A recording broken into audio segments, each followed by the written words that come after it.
Welcome to another episode of One of Us Knows What They're Talking About, and the other one is you. I'm Lorie Burch, your host. Join us as we discuss and unpack wills, trusts, estate planning, and probate law in a way that's actually informative, interesting, and, well, hopefully entertaining. Because if you don't have a will, the state of Texas has one for you. Let's dive in.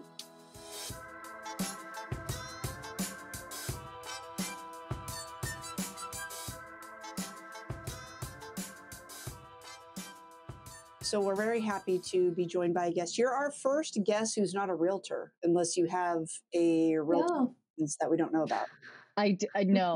No, I don't. You know what's kind of funny about that is we spend an inordinate amount of time talking about how unhinged in general realtors are. Yeah. It's been our experience. But I mean, we love them. Sure. And we love their referrals and we love them. And there's many who are not, but just as like a species. Well, because like you have to be. I think so. I don't think they're born that way. I think that clients, home buyers make them that way. I think it's a little bit of column B. Well, it's like, I feel like it takes a certain type of person to want to do that. And then your clients like take you to the next level of, I think if you don't go to therapy, then you have no boundaries. Great segue. We'll get there. I think one of the things is that home buying is probably the most extreme version of completely emotional decisions that you think are completely rational and logical, but they're not. It's 100% emotional. Well, especially if it revolves around like death in some way. Are you trying to keep us on track? Well, sure, but like I'm trying to also think like if they're referrals to you, if they're referrals to you, I don't know why I've been up since 6 a.m. and I don't know how my brain is still functioning. I was at HEB at 6:50 this morning. It was the most beautiful experience I've ever had. They were open at 6 a.m. I looked because I was like, "Are you open?" It was beautiful. I was out by 7:15. But the fact that my brain is still functioning. But like I'm thinking of the referrals that y'all have, like they probably revolve sometimes around death, so it's even more emotional. Sometimes, yes. Probably a lot of times. So let's do an official introduction. So we met, and you too have a podcast. I do. And I listened to the one we all had tickets to attend, and then it had to be rescheduled. And then these people pretend that they have schedules that conflicted, which none of them do, but apparently that one did. About taking the Taylor Swift album and talking about it in context of mental health. Yeah. And so we wanted to have you. So introduce yourself. Let's start there. Yeah. So hello, I'm Bryna Talamantez, and I'm a licensed marriage and family therapist, and I specialize in seeing kids 2 and up, which is why my office, that's Fred the dinosaur sitting over there. That's why my office looks like this. It's got toys everywhere. And I do see teenagers and young adults. Even though my license says marriage in it, I don't see couples. Couples are very scary. I rather see 5-year-olds. They're more fun. And I specialize in grief and ADHD, anxiety, and life transitions. But I mostly talk about grief and death all day long. Yeah. That's like my main. Us too. Woo! Yeah. It's my main bread and butter is grief and death. Personally, professionally, it's what I do. Personally? Oh yeah. That's why it's that TikTok sound. It's what I do. So just to be clear, all the toys behind me are for me. Well, yeah. And you know what we should do? Fred is for me when my kids are not here.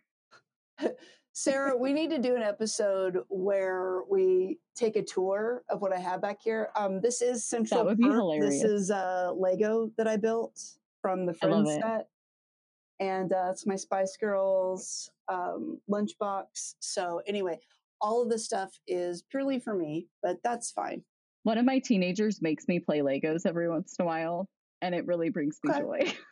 because she knows Okay. that I don't sit and play with Legos very often. She goes, I think Yeah. we need to Lego today. I'm like, okay. And Okay, yesterday that I was works. making mums with her. And Oh. Oh, I have cookies on my floor because she bribed me with cookies to make her mum. So Mom it's like, making. nice. That fun. works. Hold It on. came I back love to mom me making. very, very, I worked at a mum making store in 9th and 10th grade, and then that store closed. Oh. But then Oh. 11th and 12th grade, because in Plano, you know, our high schools are all weird. So we didn't have homecoming in 9th and 10th grade in the early 2000s. I think they do now. But we did in 11th and 12th grade. So by the time I got to junior and senior year, my mom and I just went and got all this stuff. And then my friends all made their moms at our house. And so my friends were just like hanging out at my house with my mom when I wasn't home. It was so weird. But that's just how our house was. Everyone was at my house with my mom all the time. It was so odd. But they liked her. Yeah. Yeah, I cut myself a couple times with staples. Ooh. So did you, Bryna, did you go to school here? I did. I grew up in Plano. I Okay, actually live in my neighborhood. I live one street away from my childhood home right now, and it's really weird.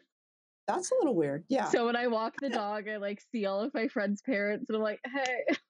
So where did you go to high school? I went to Plano Senior. Okay, so did I. Mhm.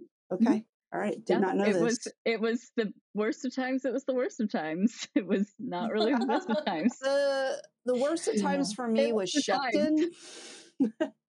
You know, I did better at Vines than I did at Plano. Vines is a vibe. Plano was there. Actually, I say the reason Plano Senior got better than Shepton is because we were mixed with the Vines kids and they were much nicer people. We are a vibe. Yes. Well, I have a 14-year-old who is a freshman at Vines.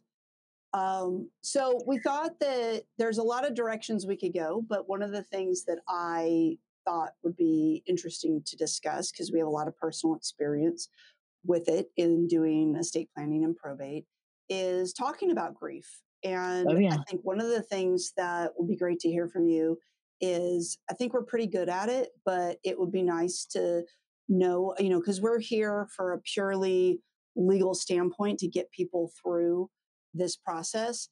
But certain things that we may or may not be sensitive about and should be sensitive to. And then one thing that I mentioned to you before, because I have a personal experience with this that I will definitely share, is just all the horrible things that people say to grieving people. And sometimes, you know, and they say it with the best of intentions. And like they don't realize that they're saying the worst thing ever, like 80% of the time. But isn't that, as someone who has lost a very close loved one thing that frustrates me on behalf of like our clients and behalf of other people is that you're the one that has to be understanding. Right. You're the one that has to be like, they mean the best when they say these things. So anyway, not to interrupt, but we will. Oh yeah. Continuously. Yeah. Yeah. People, you know, and I think that the root cause of all of this is because we don't talk about death. Just as a society, we don't talk about death. We don't talk about grief. So therefore we don't know how to talk about it when it happens to us. And this is the one thing that is guaranteed, that every single one of us is going to navigate at some point. At some point we are going to grieve, and at some point someone close to us is going to be grieving, and that we are going to have to comfort them, yet we have no clue what we're doing. And so and people will say things with the best of intentions. I made my little list today while I was compiling some of my PowerPoints and things, because I like to talk. Anytime anybody wants me to talk about death and grief, I'm like, please let me do it.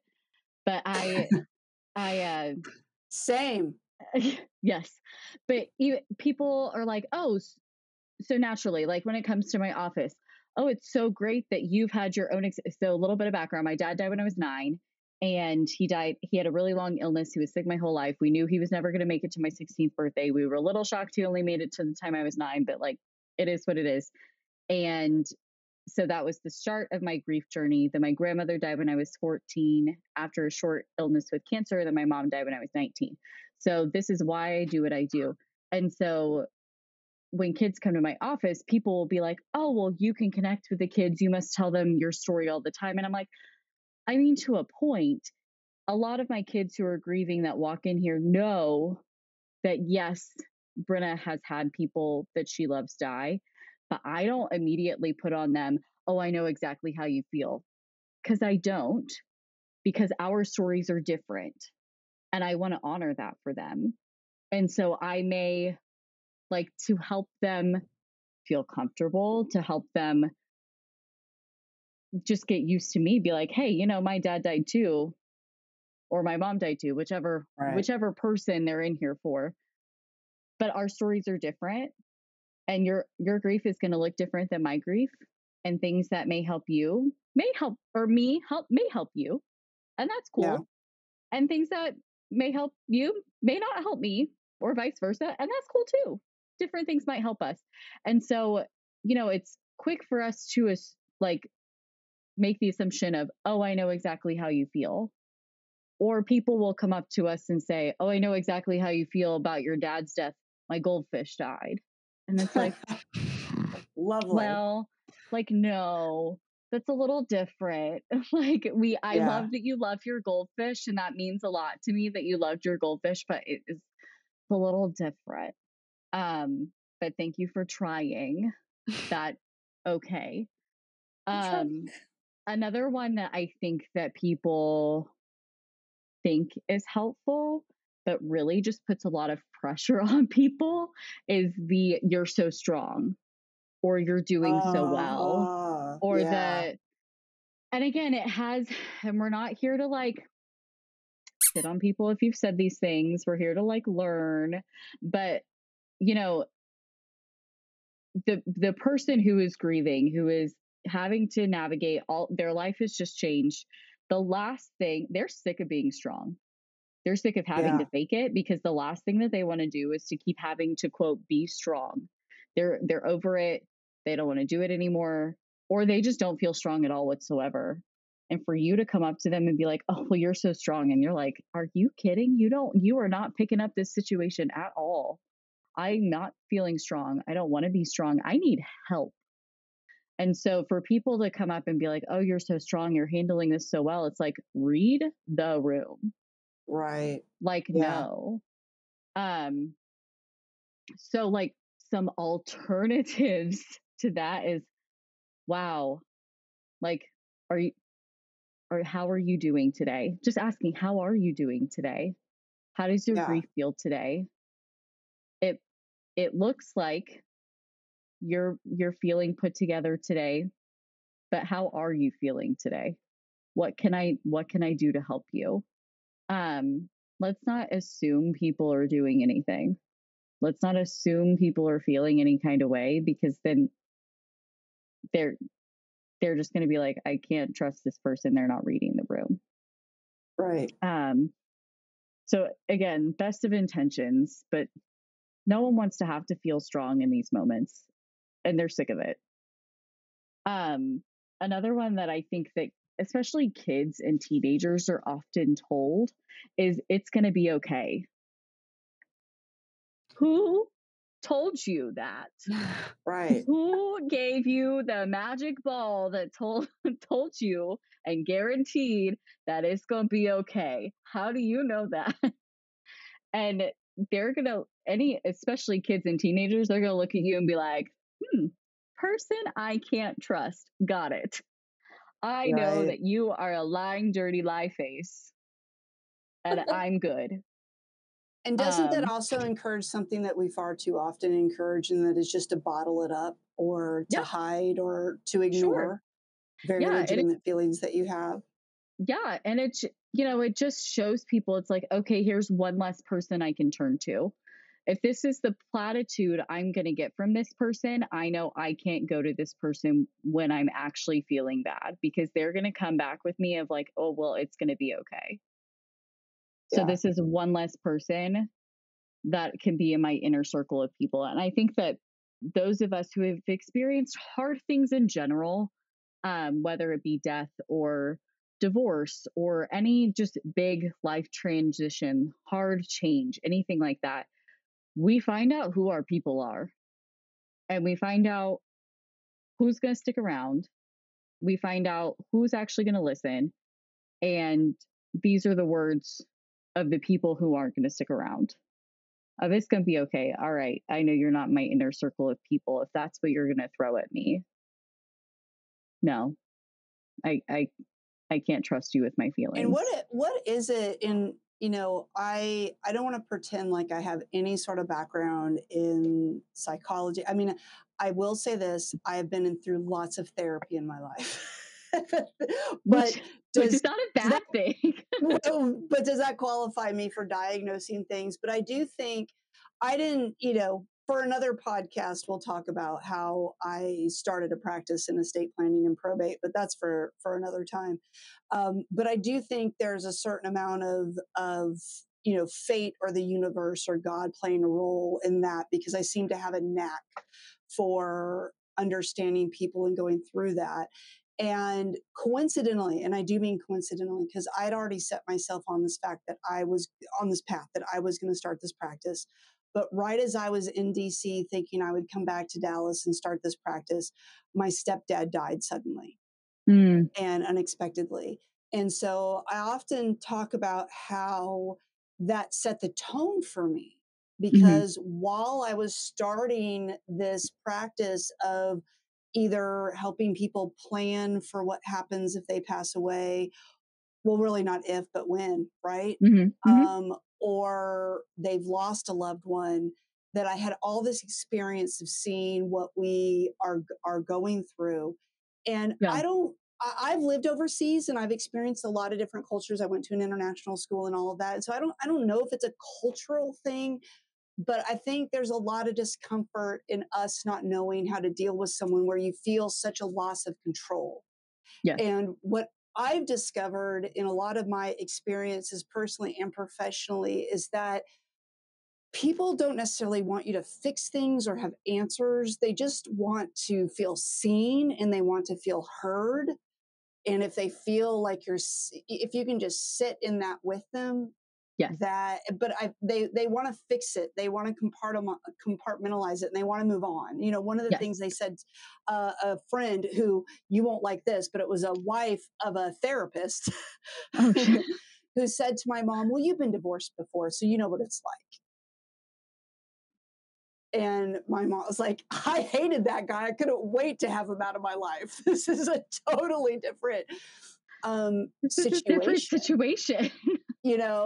And another one, and Cyntia knows this story, is that my parents were pretty well known in the local Plano community here, business community. And when I moved back in the wake of all of this and started my own practice, I encountered a lot of people who knew them. And I actually had this guy in the middle of a networking event with several people surrounding me. He said, I didn't want to ask your mom, but because it was too sensitive, but how did your dad die again? I've gotten that. Yeah.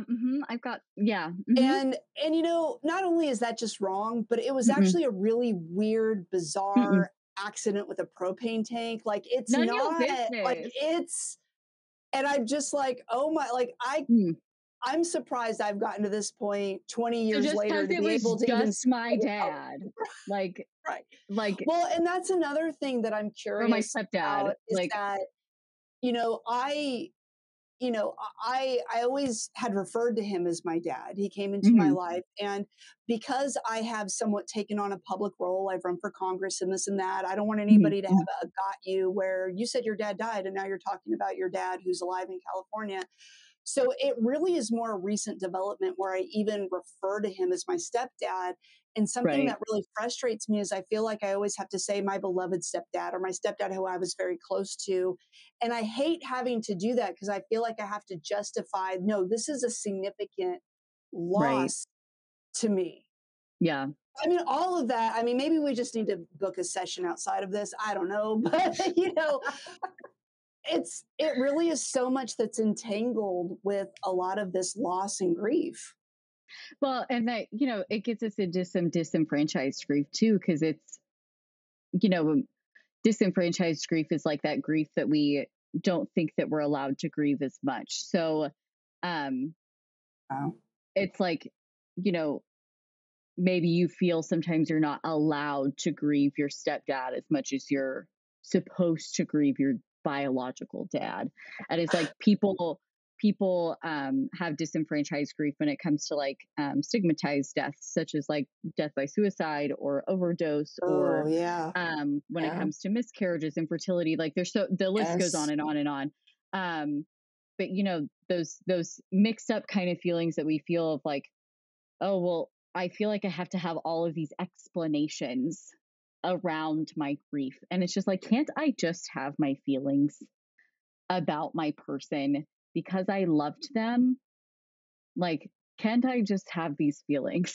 And just to not have to justify anything and not have to explain anything and not have people in a networking event come up to me and be like, oh, well, just because it was my stepdad and not my husband, that you think that this is appropriate to ask. And I want to say like that's like tickling a memory in my brain of like, somebody has asked me that at some point, and I now can't remember like what exactly the context was, but somebody has asked me that. Yeah. But now I'm like, was it about my mom? Was it about my dad? Like, and it was like I didn't ask them, but I'm asking you. And I'm like, now I don't know why. So it's like tickling something. I have all the PTSD, like fuzzy memory things. Like there are some things from my teenage, early adulthood years that my husband actually remembers more than I do. Oh, wow. And there's things that even with my mom still alive, that he'll remember an event. And I'm like, we did what? Like, are you sure? And he's like, yeah, don't you remember this? And normally I'm the elephant of the family. I'm like, oh yeah, we pulled out that we went here, and of like my cousins and I. And they're like, how do you remember that? I'm like, how do you not remember that? Like, you're older than me. Like, why don't you remember this? But with some things with like my teenage years, I get a little fuzzy sometimes. And like after my mom died, that little bit of time after, I'm very fuzzy. And so he remembers more. And he's like, yeah, we did this. I'm like, no, we didn't. He's like, yes, we did. So, but that's tickling a memory somewhere. Yeah. I'm gonna have to. You'll have to journal about that later. I know. I'm gonna have to ask him and be like, "Did somebody ask me this?" And he's gonna think on it, and he'll remember if something happened like that, or maybe somebody asked him. I'm gonna have to. If he wasn't in a meeting right now, I would text him, but he's in some meeting that he's not getting paid for. So, I'll have to ask him tonight when I get home what that is. But yeah, people are so weird.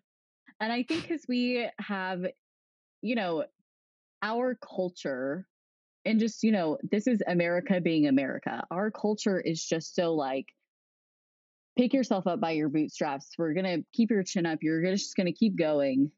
Yeah. England might be a little like this too, but like, we're just going to keep going. We got this. Just keep doing what you do.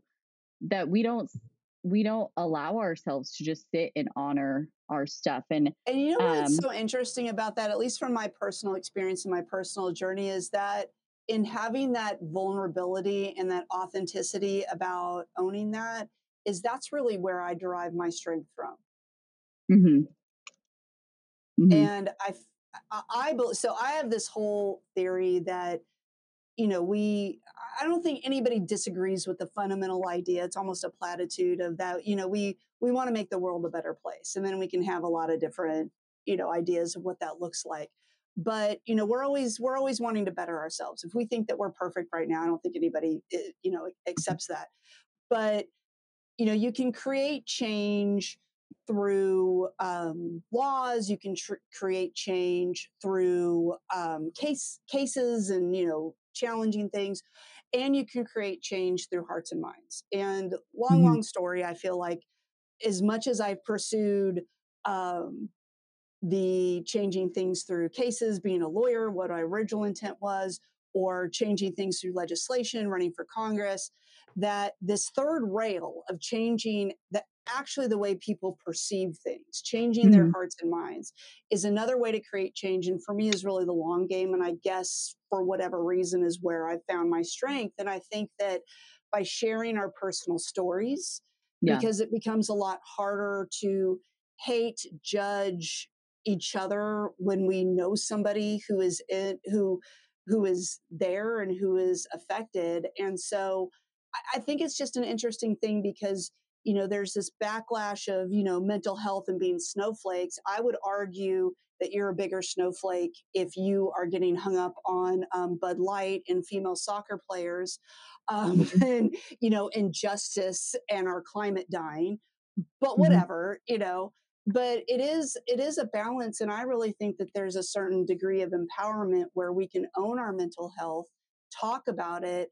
I am much more inspired by people who have had setbacks, who have had quote unquote failures, and how Just they've look at overcome Simone that. Biles.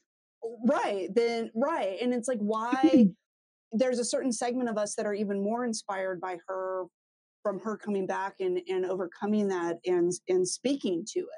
And I hope that's the direction we're going as a more evolved society and world, is not thinking that that's becoming weaker or more sensitive, or this whole, you know, BS woke philosophy. Is no, we're becoming more aware of ourselves.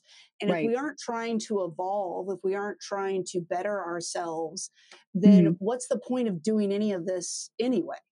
Right. Right. And, you know, and it doesn't, you know, one of the more modern theories of grief, because, you know, the 5 stages of grief, it has been proven that they don't actually exist. They do not accurately describe the grief experience. I don't even know what they are, because that's how out of my brain they don't exist in my brain. So the 5 stages of grief do not accurately describe the grief experience. They actually more describe someone who's been diagnosed with a terminal illness. So if you think of it from that perspective, makes a lot of sense. We do appreciate Elizabeth Kubler-Ross because she was one of the first people to look at grief as a whole and start researching it. So we do love her for that. But 5 stages of grief, not it. One of the more modern theorists is Alan Wolfelt, and he has the 6 needs of mourners, which we, as a lot of clinicians who specialize in grief, we use that. And he also has the companioning model for grief.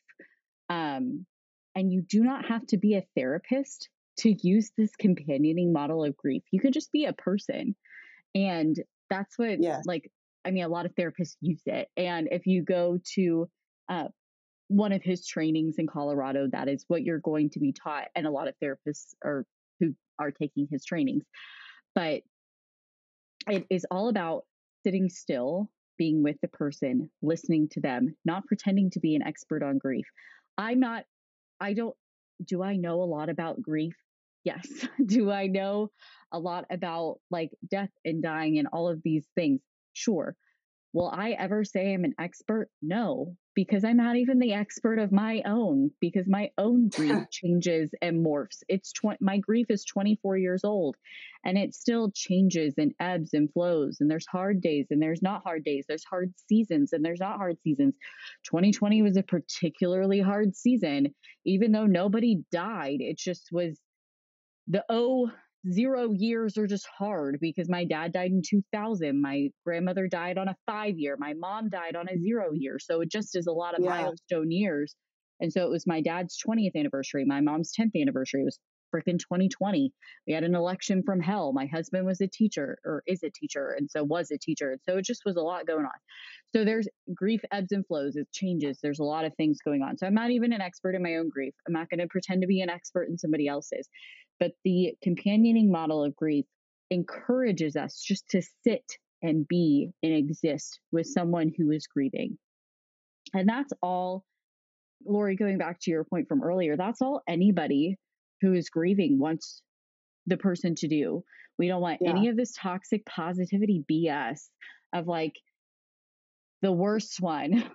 And I'm going to really make somebody mad. And I really apologize. The worst one that I dislike the most is it was God's plan.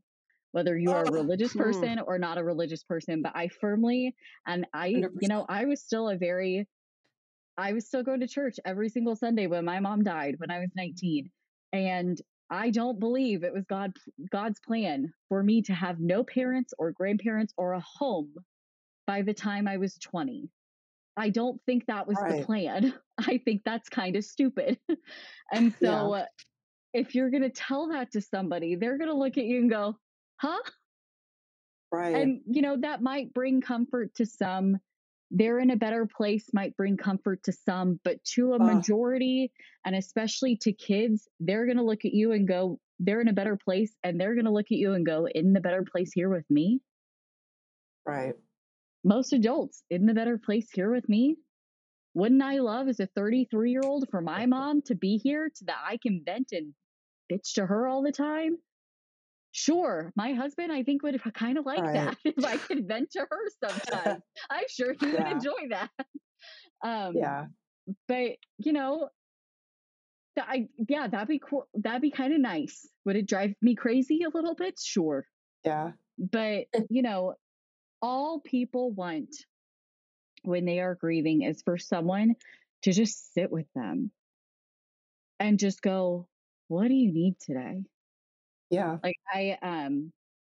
one of my best friend's grandfathers died at some point this year. That makes me a really bad friend. I think it was at some point this summer. The months have blended at some point. I think it was this summer, and they were spreading his ashes over Labor Day weekend. And so it was just a rough weekend, and just all the things. And she has a baby, and the baby was like sick and teething and all the things. And so I just texted her, I was like, what do you need from me right now? And I was like, do you need me to be a therapist right now? Like, do you need me to be your friend right now? And like that's like all of my friends. I'm like, what answer do you need from me right now? Do you need me to be a therapist? Because I don't know. And sometimes it's like, I don't know if I have the energy to be your therapist, but I can be a bitch. Right. Always.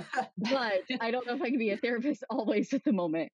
And so I just told her, I was like, do you need me to be funny? Like, what response do you need? She goes, well, I'll take a funny distraction. So then I just told her funny stories. But sometimes that's just what we need. Like, what do you need from me right now? What kind of response do you need? Sometimes, like with adults specifically, it's like, let's offer specific help especially if it's like, dad has died, husband has died. You've got a mom with kids. You text her, I'm available from 12 to 3 today to help you. Here are tasks I can help you with.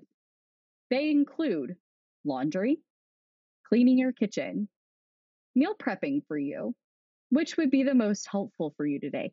Almost like, the actual helpful things when someone's postpartum. It's almost like that, and not the just coming and cuddling the baby stuff. It's like the actual, like, I need someone to come do my laundry. And that can also can like, hey, put your laundry on the porch. I'll come pick it up and do it and bring it back. So they don't even have to have that interaction with people, because sometimes that's just too much. Yeah. But hey, I'm going to swing by your house at 1. Throw your laundry on the porch. Don't organize it. Just throw it on the porch. I will bring it back to you tonight done. What else do you need? The mental image of somebody just chucking laundry outside. I mean, because I know with my friends, I'm like, girl, I don't care. Just throw it on the porch. I will do it. Like, and especially like the inner group of people, I'm like, I don't care what it looks like. I will fix it. It is fine. And then it's like, okay, I'm taking my kids to the park at 2. I'm going to swing by and get yours. I'm also going to bring you Starbucks on the way home. Would you like a pumpkin spice latte, or would you like something else? Yeah. So it's like, here are specific tasks, because when people are like, oh, well, let me know what help you need. Grief brain people don't know what help they need. Right. Like, they don't know how to tie their shoes. Like, right. And it's hard. And one of the things, so with losing my stepdad, and it was August. And so everything was really centered around my mom, the first Thanksgiving, the first Christmas, the first New Year's. And then everybody moves on. And then the second year sucks. The first Father's Day was the first time when it was just us. Like, it wasn't about my mom. And I remember a couple people who I just did business with, I didn't really know. All they did was they sent me flowers, or they sent me a text that said, thinking about you. And Yeah. that by itself Yeah. was really, really significant. Just Yeah. feeling seen and them knowing like, hey, this is a tough day for you, Yeah. because we had rallied around my mom and Sure. pushed aside like a lot of the stuff. And one of the other things that you just mentioned, and this is something I'm particularly sensitive to that I try to do, Mhm. is that I actually, it seems almost the immediate aftermath. You're so busy Yeah. there, and especially like with people like us, like the probate, the Oh, assets, yeah. the house, the car, The all business of of that. death. Yeah. And everybody, yeah, the business of death, and everybody is swooping in, but they Mhm. move on with their lives, and they Mhm. should. Like, I Sure. respect it. Like, you don't need, Yes. but that's when you start sitting in it. And I think Mhm.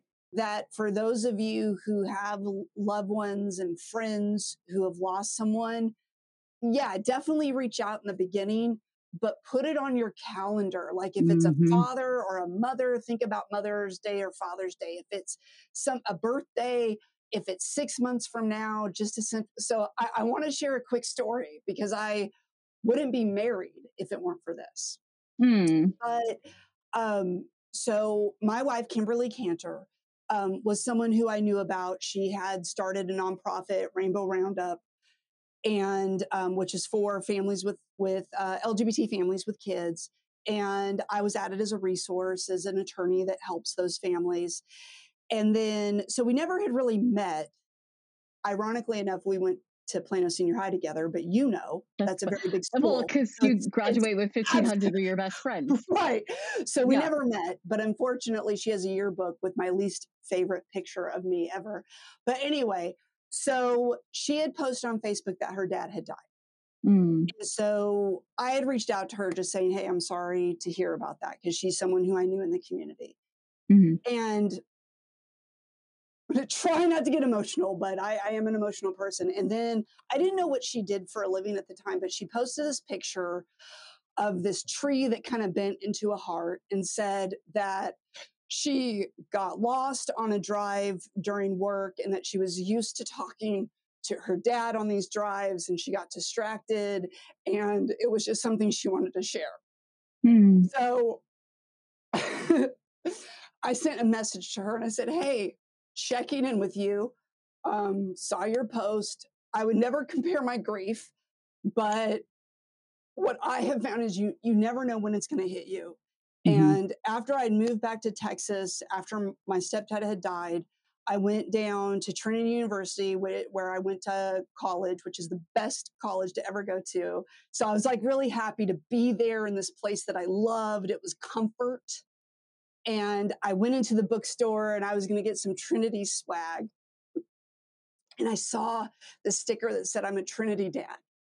Mm. For some reason, it hit me, and I had to go to my car and Mhm. sob and call my mom. Like, I don't know why like that, because I didn't have the guy I would get that for, right? So anyway, I shared I shared that story with Kimberly, and then that was the end of that story, because we just kept talking to each other, and now we're married with 5 million kids.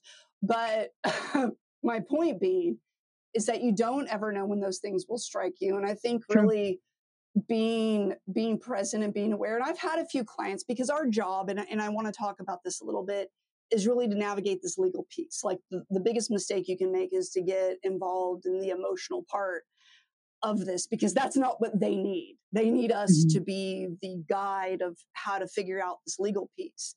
But there's been a few that have kind of caught me off guard, where and I don't think there's any shame, at least I don't, in putting it on your calendar. Be like, I'm just going to check in with this person. And Yeah. I don't have any solutions. I don't have any answers. All I've done is just send an email and be like, hey, I was thinking about you. How are things going? And that means so much to anybody. And especially Yeah. if it comes from a person unexpected, like someone that was handling business. Right. Like Right. that can mean so much to families, that it being from this like outside of the friend group, outside of the family member, like there were, here and there, so many, especially after my mom died, there was, the church that we went to at the time. I mean, it's the building's still there. Like it's massive. But I wish I at some point had turned around, but that was just way too intimidating at that point to like turn around and look at the people, because she had an impact on so many people's lives.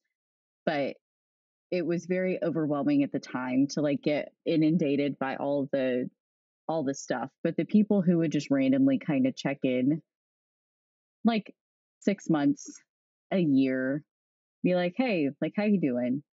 Right. That felt good. And some days people, I think people sometimes are worried to bring our people up because they're like, well, I don't want to upset them. And I'm like, you know what? If you bring up tears, they needed to come out. Right. And if you message me and I tear up because of it, those tears needed to come out. And I think I just have an ability to not cry anymore. My therapist and I have talked about it. It's like a whole thing. I forced myself to watch the 90s Little Women with Winona Ryder to like force myself to cry sometimes so that I can emotionally regulate. It's a thing. The therapist and I have talked about it. But if I have an emotional response, that's not a bad thing. The tears needed to come out. You allowed them to. Right. And I think that, again, going back to our society, just like we just buck up and deal with things, is tears aren't a bad thing.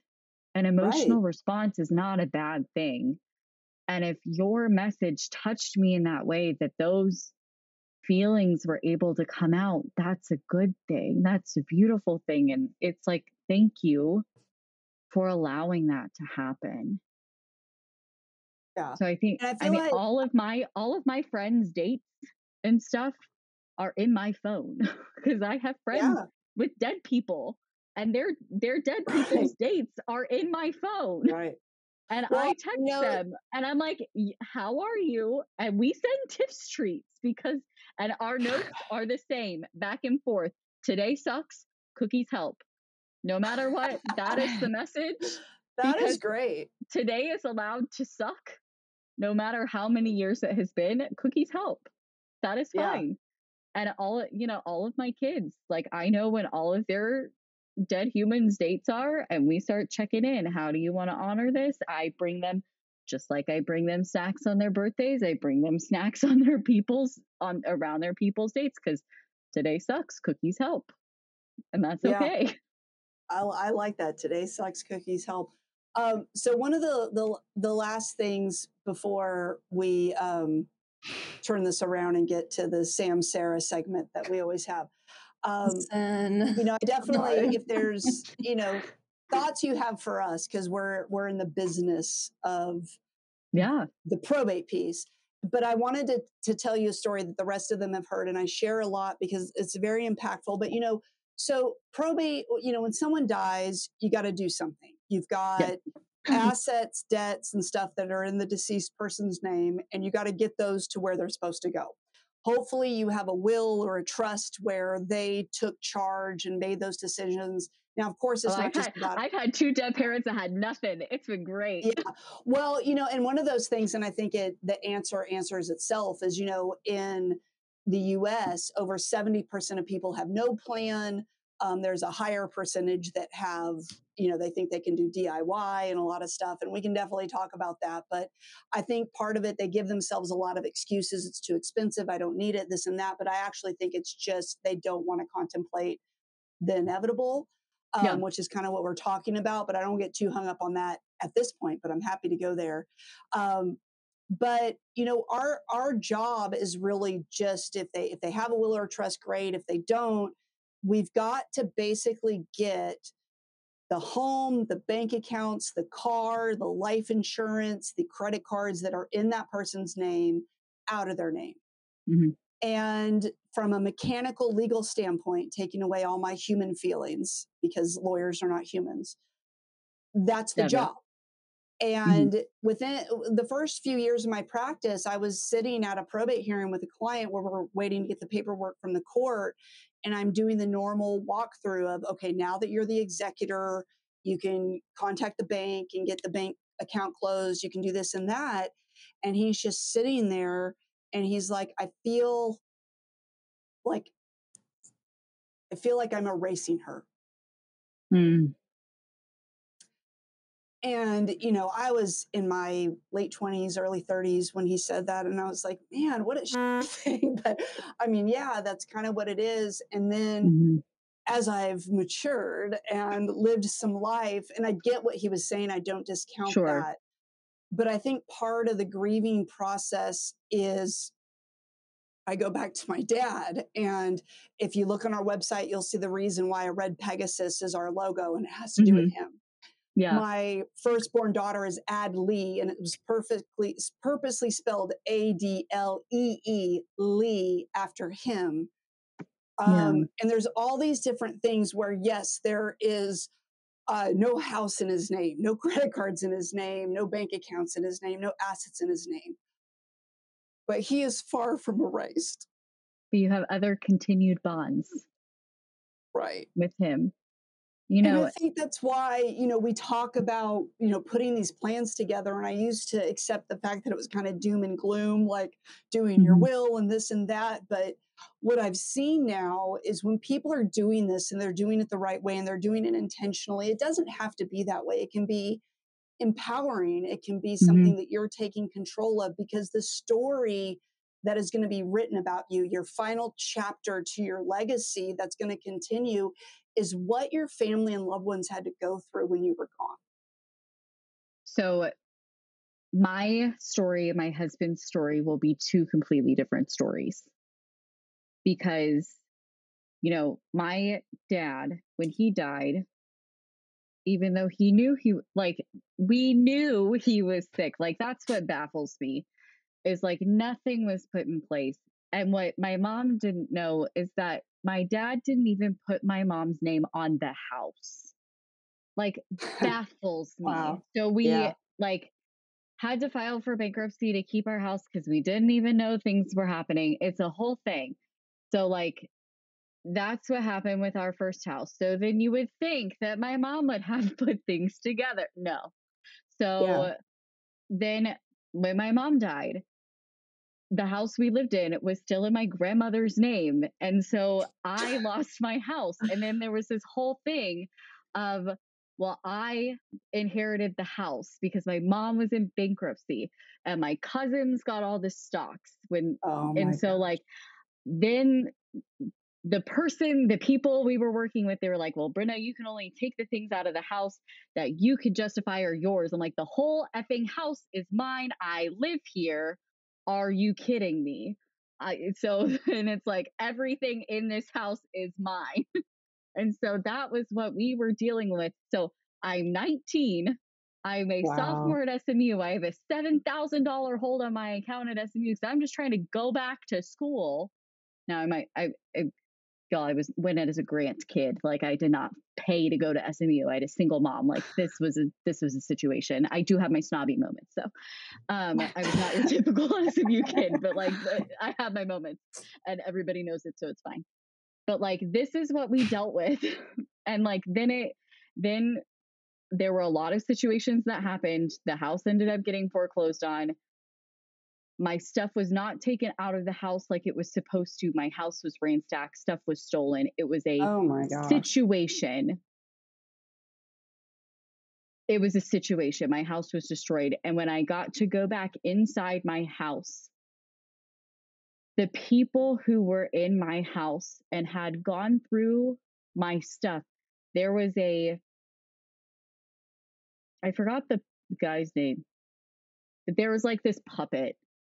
The head of this puppet was in one room.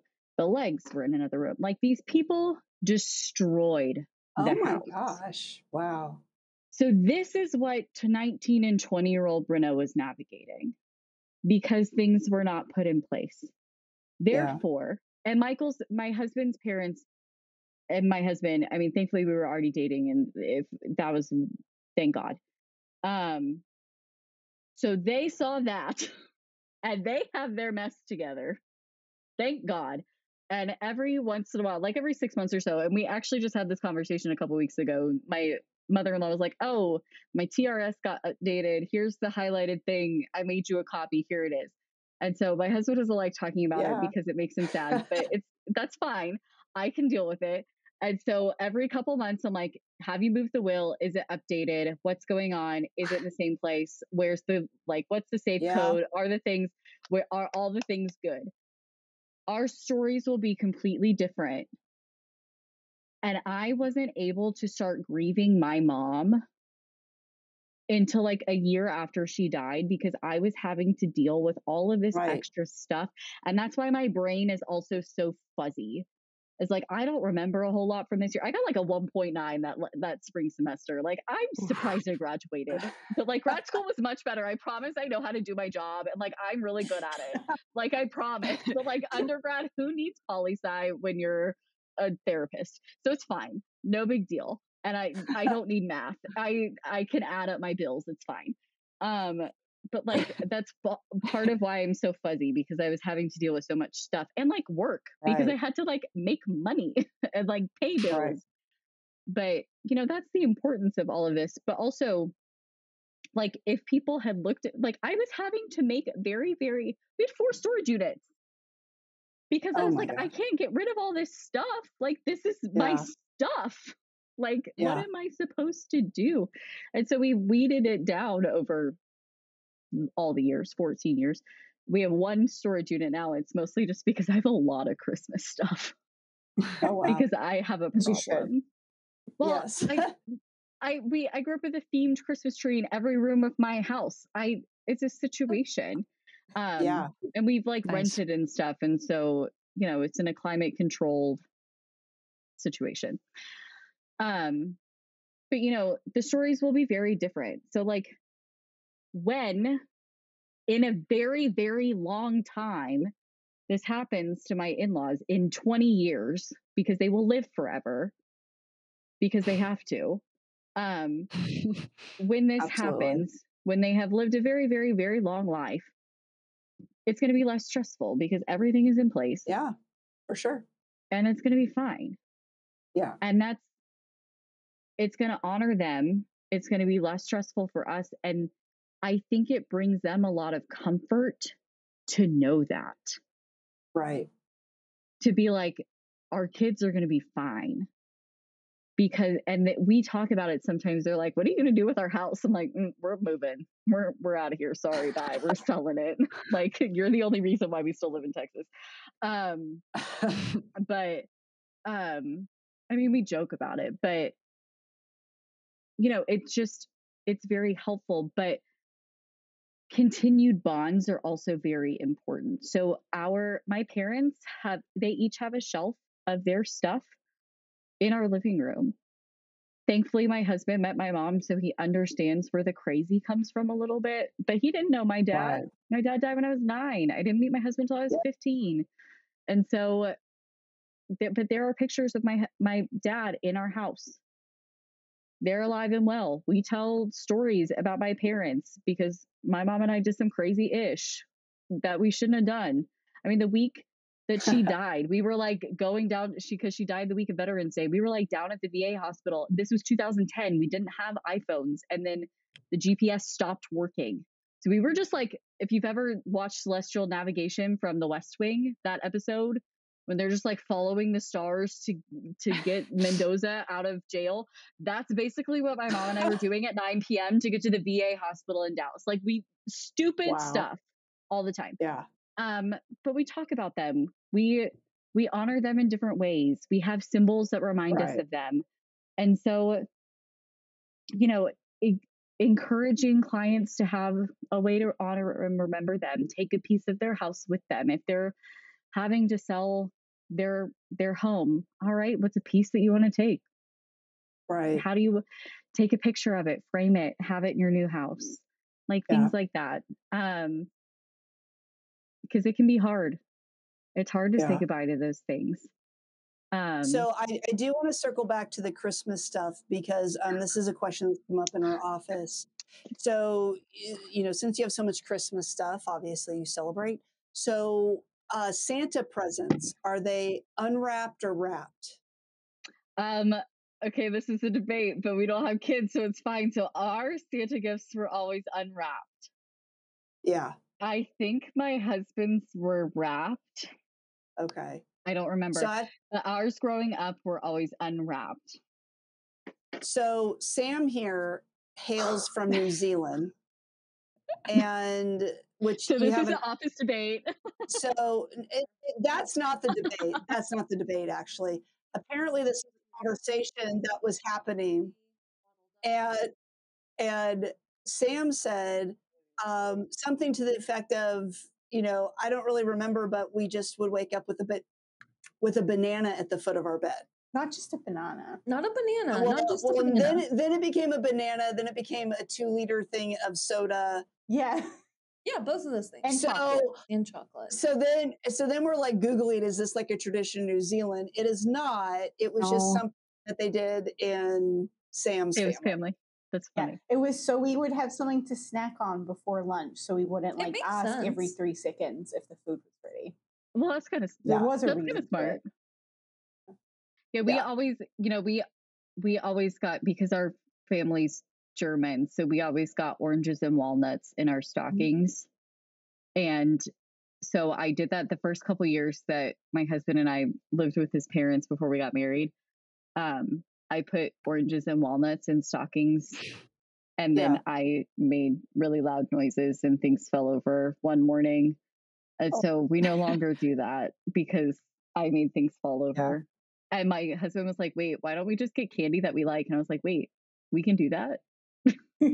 So, of course you can. Yeah. And oranges, walnuts, I don't know about that, but in the stocking, that's somewhat normal. The foot of your bed, that's still something that perplexes me, but a lot of things about Sam perplex me. But anyway, just to, get to wrapping up points. Go ahead. Yeah. No, we weren't allowed to cross this certain threshold, because if we crossed, then when we came back, we could see our stockings. So we couldn't cross over the hallway to our parents' room, but we could stay on this side of the hallway. But thankfully our grandmother's room was on this side and the bathroom was on this side. So we just had to wait for our parents to wake up. So we would yell across and be like, are y'all awake yet? But I was the youngest, so I would always wake up first. And so I'd go wake up my cousins and annoy them. And then whichever twin was on the bottom bunk, he would grab me and be like, no, we're going back to sleep, because they were teenagers by the time I knew what was going on. Yeah. We're so over this. We're so over this. Yeah. I mean, they kept the magic of it, and they're like, no, it's too early. Right, we're done. We're done. Yeah, we should do a whole episode on traditions. I have lots of feelings about this, but we really appreciate your time. We definitely wanted to talk about grief. Definitely wanted to talk about things that that people say. We do something on our podcast where and they've been remarkably quiet, even though I told them to ask questions. Where Sam and Sara have their own offering, and so they were going to talk about real quickly to wrap it up. Yeah. Quickly, they share some things that they too think are some of the worst things people can say. So, Sam and Sara, you want to share this? Yes. So the first thing we have on our list to say to somebody who is, so we have 2 lists, actually, one for when someone's grieving and one for when someone's pregnant. So I'll start with the grief list. If we did a Venn diagram, which Sara is a big fan of, do any of these intersect? Actually, no. Interesting. So that's the perfect Venn diagram for Sara, is when they don't intersect at all. Yeah. And that's actually her favorite type of Venn diagram. So is that how Sara says we have for grief? It was a typo. The first one we have for grief is to just move on. Yep. It's certainly the best thing to say. At least you're not the one who died. Oh, yeah, that's not good. Anything with at least is my least favorite. Yeah. Yeah. This one doesn't make sense, but we've been trying to reach you about your car's extended warranty. It does make sense. They are relentless, even in death. They are relentless. Yeah. I love it. This one is one that I will say I'll say to potential new clients. It's not on purpose, but I say, okay, perfect a lot as I'm like writing down notes. No, one time I heard her ask, okay, and what was the date of death? Okay, perfect. I'm like, how about you don't? It's just a reaction. It's just a reaction. Fantastic. Excellent. No, seriously, we actually had to have a conversation with a lot of the people at the office one time. I'm like, okay, whenever you're on the phone with somebody who just called about somebody passing away, there's a couple of phrases we need to not say at all. So Not yeah, just so fantastic. I want you to know that we work a lot on what we say like forward facing to clients, but there are some things like internally where if someone will say, oh, so and so called and their mom died, and I'm like, oh, did she? Did she really? Will? No will? So yeah. And that kind of Oh no, the things that we say to ourselves. No, absolutely.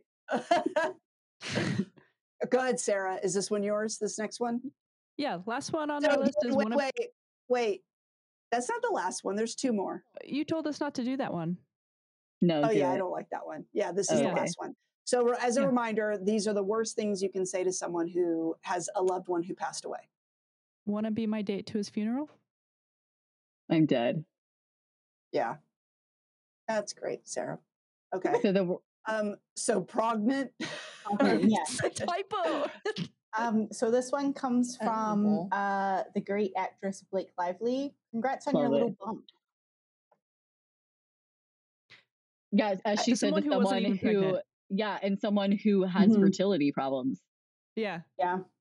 Did this happen? Am I out of the loop? Yeah. No, it was real life. It like came out when the whole like everyone's been bashing Blake Lively recently thing. Oh, because of that show and she the like movie. that she was in domestic violence and she kind of like snickered and did a self promotion. Yeah. Yeah. Okay. Yeah. What's next? Another terrible thing to say to someone who's pregnant is sorry to hear about that. But I feel like I would probably say that to a friend. I mean, yeah. And then the next one we have is it should be on purpose. On purpose. The next one we have is good luck. That's fair though. It's hard. That's about you think you're tired now. Yeah. Right. This one Sam said, and I thought it was so funny. She said, I can't imagine having a parasite in me. Sam, it's a fetus. Until viability. I don't know. Probably not the debate. Wrong though? It feeds on your body to keep itself alive. Yes. My favorite thing when somebody tells me they're pregnant, I just look at them and like one thumbs up, like, which one? Yeah. Oh, we're happy? Okay, woohoo! I'm like, well, if they're in Texas, I try to do the math. And if they're going to be in the final trimester during the summer, I'm like, oh, I'm sorry. That's not good. Oh, you don't want that. You don't want that. I'll go buy you a personal fan now. Yeah. Yeah, very good. Okay, thank you, Sam and Sara. So the last thing, I just feel like we would be remiss, and Sara may edit this part out, but we're kind of neglecting the elephant in the room, and that is the degree of Swifties we all are. And like I will tell you, like we went to the concert and had a private Burch Law suite. Nice. We did. Nice. And the greatest joy was getting Sam to cry because she sang "Death by a Thousand Cuts." Yeah, I sobbed. Nice. She cries. We did this contest where I decided we had these extra seats, and rather than selling them, which was my original thought, is I wanted real Swifties to be able to go. So we did a contest of people, and they had to do certain things. They had to say like their favorite album or which album represented them, their favorite Taylor Swift fact. And then what else did we do? Like just like their favorite song, I think, or something. Yeah. They had to put this on the video. And we had a whole judging criteria, but I will tell you, there was one person in particular that we had to eliminate on behalf of Sam because she happened to say mistakenly, because they didn't know who they were talking to, that Lover was the worst album.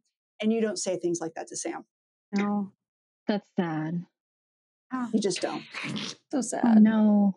Immediate zero. You just don't. Oh no. Yeah. No, you just don't. If you were one Taylor Swift album, which one represents you? At the moment, I'm very much like in my tortured poets department, like, All right. just like, fuck it. Like, yeah. Okay. Sara. Yeah. I mean, I'm always 1989. That's always the vibe. Yeah. True. Sam. I think the same. 1989. If you don't say Lover, I'm going to drive to the office right now. Wait, Lover. I'm so sorry. You didn't say favorite album. No, you said what era you're in. Who is okay? All right, Cyntia, come on. It will always be Reputation. Right. But Tortured Poets, there's some that hit real good and real hard. Yeah. But I'm a 1989 girl. I just have to say on behalf of my 5-year-old, she is straight up Reputation. Yeah. Yeah. I'm like going back and forth between Torture Poets Department and Reputation. I just need that new album. Yeah. So I haven't, because I'm Taylor trash right now. I haven't sat with it enough, but there's just feelings I have around 1989 that I think it'll always have to be mine. Yeah. Yeah. Well, thank you so much for joining us. We'll definitely this was fun. Have to have you again. Yeah. Thank you so much. And y'all have a fun day. Thanks for listening. And just to cover all our bases about what you just heard, I'm sorry and you're welcome. Make sure you subscribe so you never miss an episode. And tell your friends about us. We do webinars and live events. The best way to stay up to date is to follow us on Instagram, Facebook, TikTok, and YouTube. Links are in the show notes. If there's a topic you'd like us to cover, maybe you have a question you'd like us to answer, or maybe you just want to say hi, hit the link in the show notes or go to burch-law.com/podcast and fill out the contact form.